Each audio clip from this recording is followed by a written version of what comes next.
This is Vladimir Putin, one of the most powerful men in the world. He is the longest serving president of Russian Federation after Boris Yeltsin and Dmitry Medvedev. Putin 19 साल Russia के president रह चुके हैं और 4 साल Russia के prime minister भी रह चुके हैं। एट प्रेजेंट मई 2024 तक पुतिन रशिया के प्रेसिडेंट रहेंगे।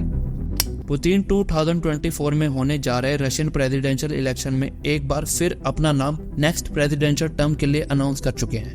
Vladimir Putin has confirmed that he will stand for re-election as Russian president. इस इलेक्शन के जीतने के बाद पुतिन 2030 तक रशिया के प्रेसिडेंट बन जाएंगे। During his presidency, many things had happened that changed the world of geopolitics. God's sake, this man cannot remain in power.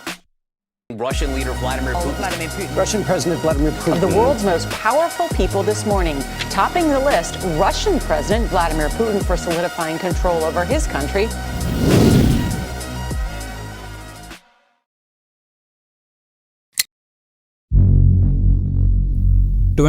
December 1991, USSR.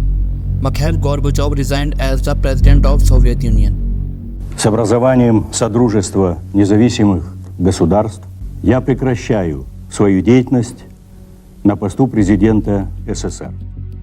USSR में सिविल वॉर होने की पॉसिबिलिटी के चलते प्रेसिडेंट गोर्बाचोव ने यह फैसला लिया, जिसके बाद USSR as a country collapse कर गया। क्रेमलिन से USSR के फ्लैग को उतारकर रशिया के ट्राई कलर फ्लैग के साथ बदल दिया गया। अब रशिया USSR का एक सक्सेसर स्टेट बन गया था। The tricolor banner of the Russian Republic now flies over the Kremlin. USSR collapse होने के बाद 15 देशों में बंट गया। And now USA was the only superpower in the world. The Soviet Union itself is no more. This is a victory for democracy and freedom. It's a victory for the moral force of our values. Every American can take pride in this victory. Gorbachev के resignation के बाद USSR अब Russian federation बन गया है, जिसके first president Boris Yeltsin बने। But the condition of Russia under Boris Yeltsin was not good. Inflation, poverty, unemployment, corruption increase dramatically और दुनिया में रशिया का इन्फ्लुएंस लगातार कम होता जा रहा था। स्पेशली यूरोप में नाटो का इन्फ्लुएंस लगातार बढ़ता जा रहा था। But what is NATO? NATO USA, Canada और वेस्टर्न यूरोपियन कंट्रीज के बीच एक इंटर गवर्नमेंटल मिलिट्री अलायंस है, जो यूएसएसआर को आइसोलेट करने के लिए इस्टेब्लिश किया गया था।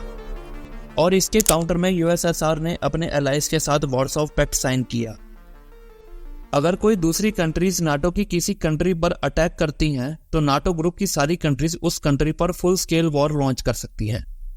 और यूएसएसआर के वार्सो पैक्ट का भी यही मोटिव था कि अगर कोई कंट्री वार्सो पैक्ट सिग्नेटरी किसी कंट्री को अटैक करेंगी, तो इस वार्सो पैक्ट की सारी कंट्रीज उस पर्टिकुलर कंट्री पर अटैक कर देंगी। USSR, Albania, Bulgaria, Czechoslovakia, East Germany, Hungary, Poland, Romania Warsaw Pact की सिग्नेटरी कंट्रीज थी। This Warsaw Pact was disbanded in 1991 after the collapse of USSR. पर नाटो अभी भी एग्जिस्टेंस में था। 12th of March 1999, पोलैंड, चेक रिपब्लिक और Hungary, जो वार्सो पैक्ट के फॉर्मर मेंबर्स थे, उन्होंने नाटो को ज्वाइन कर लिया। This was a huge setback for Russia. Finally, NATO's growth will erase the artificial line in Europe drawn by Joseph Stalin.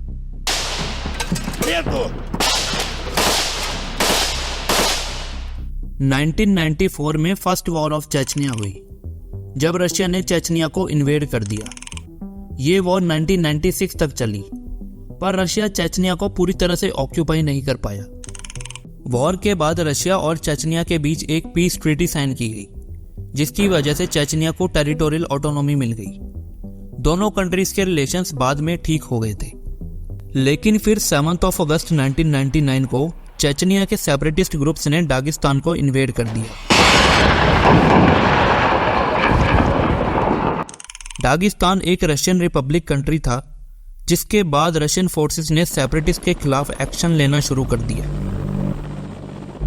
Meanwhile on 9 August 1999, Boris Yeltsin sacked PM with his entire cabinet and appoint Vladimir Putin as Russia's new prime minister. Putin Russians के लिए एक नया चेहरा थे. No one knew him. Who is this man?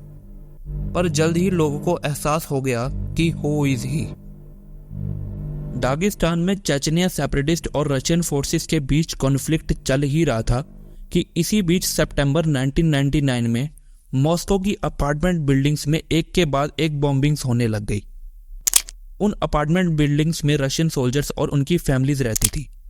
अगले 2-3 हफ्तों तक Russia में ऐसी बॉम्बिंग्स लगातार होती रही, जिसमें लगभग 350 लोग मारे गए.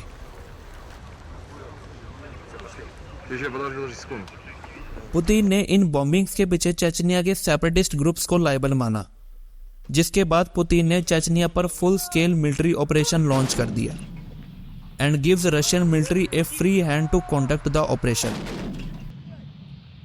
Russia's new leadership has intensified hostilities in Chechnya. जिसके बाद पुतिन को रशिया की आम जनता और मिलिट्री का काफी सपोर्ट मिला. इन एक्शंस के बाद पुतिन की इमेज रशियंस के सामने बहुत ज्यादा स्ट्रॉन्ग हो गई. इसी बीच बोरिस येल्सिन ने एक बार फिर सबको सरप्राइज कर दिया जब 31 दिसंबर 1999 को येल्सिन ने प्रेसिडेंट की पोस्ट से रिजाइन करके पुतिन को एक्टिंग प्रेसिडेंट बना दिया.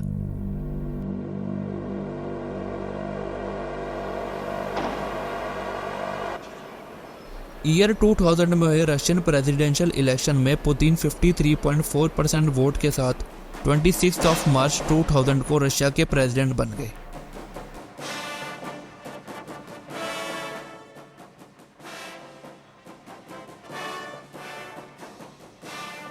पुतिन का प्रेसिडेंट बनना रशिया के लिए एक बहुत ही बड़ा टर्निंग पॉइंट था, और दूसरी तरफ अमेरिका और वेस्टर्न कंट्रीज के लिए ये एक नाइटमेयर जैसा था.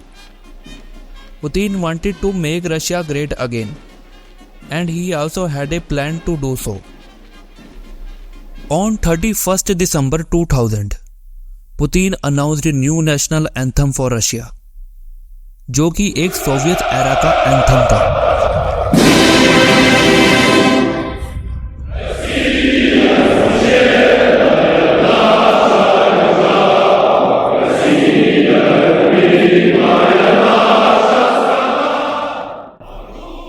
पुतिन केजीबी के फॉरेन इंटेलिजेंस ऑफिसर भी रह चुके थे.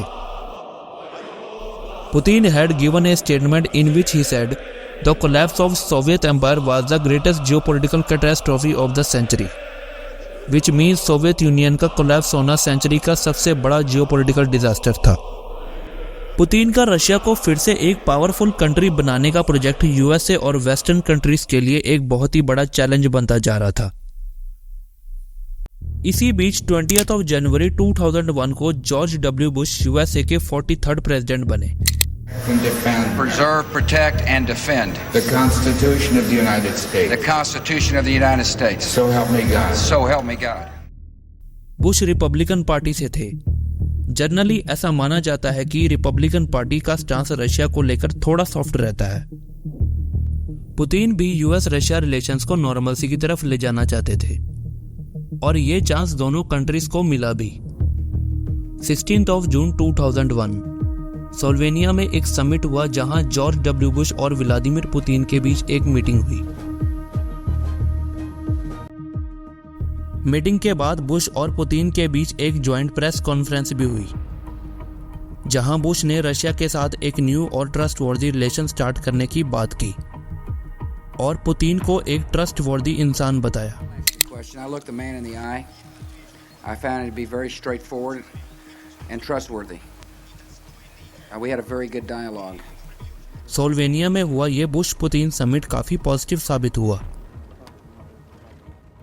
ऐसा लग रहा था कि दोनों देशों के बीच रिलेशंस अब सुधर जाएंगे, लेकिन 11th of September 2001 को कुछ ऐसा हुआ जिसे देख पूरी दुनिया शॉक में रह गई.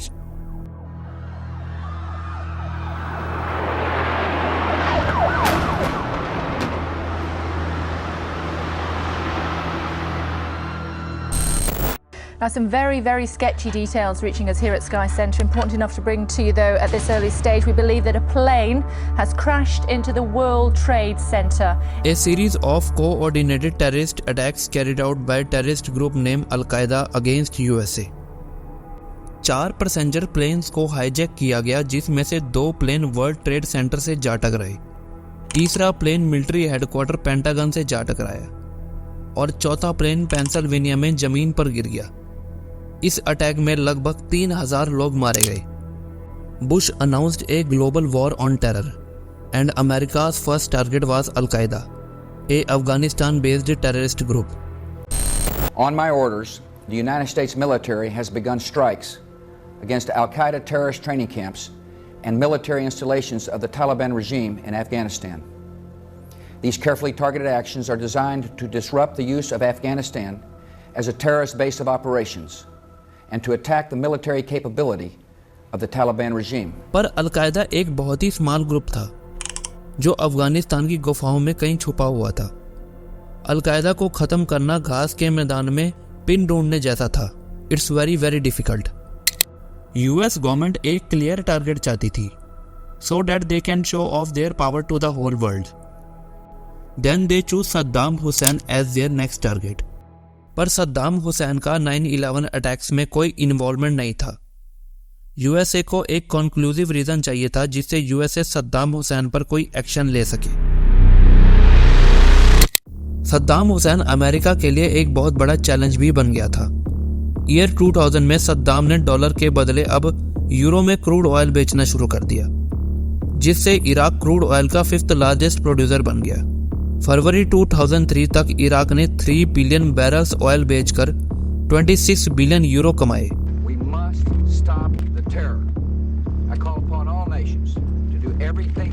Dollars hegemony was in danger. After which on 19th of March 2003, Bush declared war on Iraq.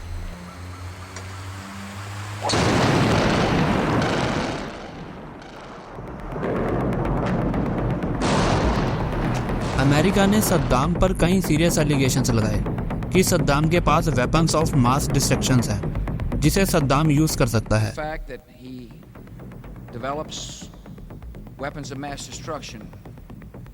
Very seriously. But आज तक अमेरिका इन एलिगेशंस को प्रूव नहीं कर सका। 13th of December 2003 सद्दाम को यूएस मिलिट्री ने कैप्चर कर लिया। Good afternoon.